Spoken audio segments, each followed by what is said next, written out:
Hello, എന്തെല്ലാം വിശേഷം? എല്ലാവർക്കും സുഖമല്ലേ? പിന്നെ ഞാനിന്നില്ലേ ഒരു പൊരിയുണ്ട ഉണ്ടാക്കുന്ന വീഡിയോ കേട്ടോ, എല്ലാവരും കാണണേ. പൊരിയുണ്ട ഉണ്ടാക്കാൻ വേണ്ടി പൊരി വറുക്കുകയാണ്. അങ്ങനെ പൊരി നോക്കുമ്പോൾ സാധാരണ വാങ്ങുന്ന അങ്ങനത്തതല്ല, എന്തോ ഒരു കുഴപ്പമുണ്ടതിന്, തെർമോക്കോൾ പോലെ ഉണ്ട്. എന്നിട്ട് വറുത്ത് പൊടിച്ചെടുത്തപ്പോൾ ഇങ്ങനെ പാറി കളിക്കും തെർമോക്കോൾ പോലെ. പിന്നെ അതിൽക്ക് വേണ്ടിയ തേങ്ങ കുറേ തേങ്ങ വേണം. അങ്ങനെ 2-3 തേങ്ങ പൊട്ടിച്ച് കഷ്ടപ്പെട്ട് ചിരണ്ടി എടുത്ത്. ഏറ്റവും മടിയുള്ള പണിയാണ് തേങ്ങ ചിരവൽ കേട്ടോ. നിങ്ങൾക്ക് മടിയുണ്ടോ? എനിക്ക് ഭയങ്കര മടിയാണ്. ഇങ്ങനെ മടിച്ചണ്ട് ചിരണ്ടി അങ്ങനെ പൊരി പൊടിച്ചപ്പോൾ നന്നായിട്ട് പാറി കളിക്കുന്നു. പിന്നെ ഏലക്ക കുത്തി അന്നപ്പോഴേക്ക് വെള്ളം ഉരുകാൻ വെച്ചിരുന്നു. അത് ഉരുകി വന്ന് അതിലേക്ക് ഏലക്കായിട്ട്,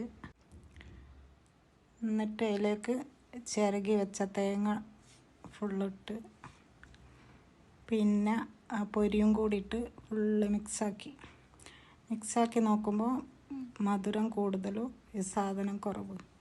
അങ്ങനെ പിന്നെ ഈ ഒരു തേങ്ങ അരച്ചിട്ട് പിന്നെ കുറച്ചും കൂടി പൊടിയിട്ട് അതിനെ നല്ല മിക്സാക്കി ഇങ്ങനെ ബോളാക്കി. ഞാനും മോളും കൂടി കുറേ ബോളാക്കി കുറേ സമയമായിരുന്നു ഞാൻ. എന്നിട്ട് അതിനെ ഞങ്ങൾ ചെറിയ ചെറിയ ബോൾസാക്കി എടുത്തിട്ട് പൊരിക്കാൻ കൊണ്ടുപോകുന്ന സീനാണ് ആ കാണുന്നത്. 2 പ്ലേറ്റ് നിറച്ചുണ്ട് ഉണ്ട.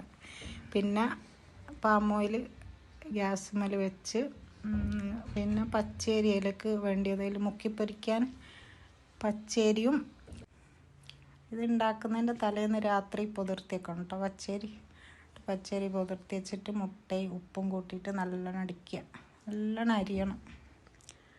നല്ലോണം അടിച്ചിട്ടായിട്ട് ഒരു പാത്രത്തിലേക്കാക്കി എണ്ണ ചൂടാകുമ്പോൾ ഓരോരോ ഉണ്ടകളും അതിലിട്ടിട്ട് അതിൽ മുക്കി എണ്ണയിലിടുക.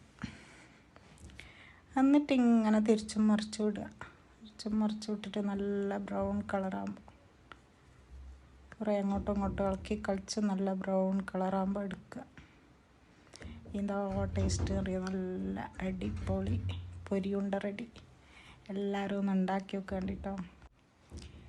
ഇന്നലെ ഞാൻ ആദ്യമായിട്ടെല്ലാം വീഡിയോയിൽ വേറൊരു പെരുന്നാളിൻ്റെ ഒപ്പം ഉണ്ടാക്കീനെ വട്ടത്തെ. ഇത് 2ാമത്തേതാട്ടോ. അങ്ങനെ എല്ലാവരും ഉണ്ടാക്കി നോക്കി. ഇനി നാളെ വേറൊരു സാധനം ഉണ്ടാക്കും കേട്ടോ. അപ്പോൾ എല്ലാവരും ഉണ്ടാക്കി നോക്കുക, അഭിപ്രായം കമൻ്റൊക്കെ പറയട്ടോ. ടാറ്റാ, ബൈ.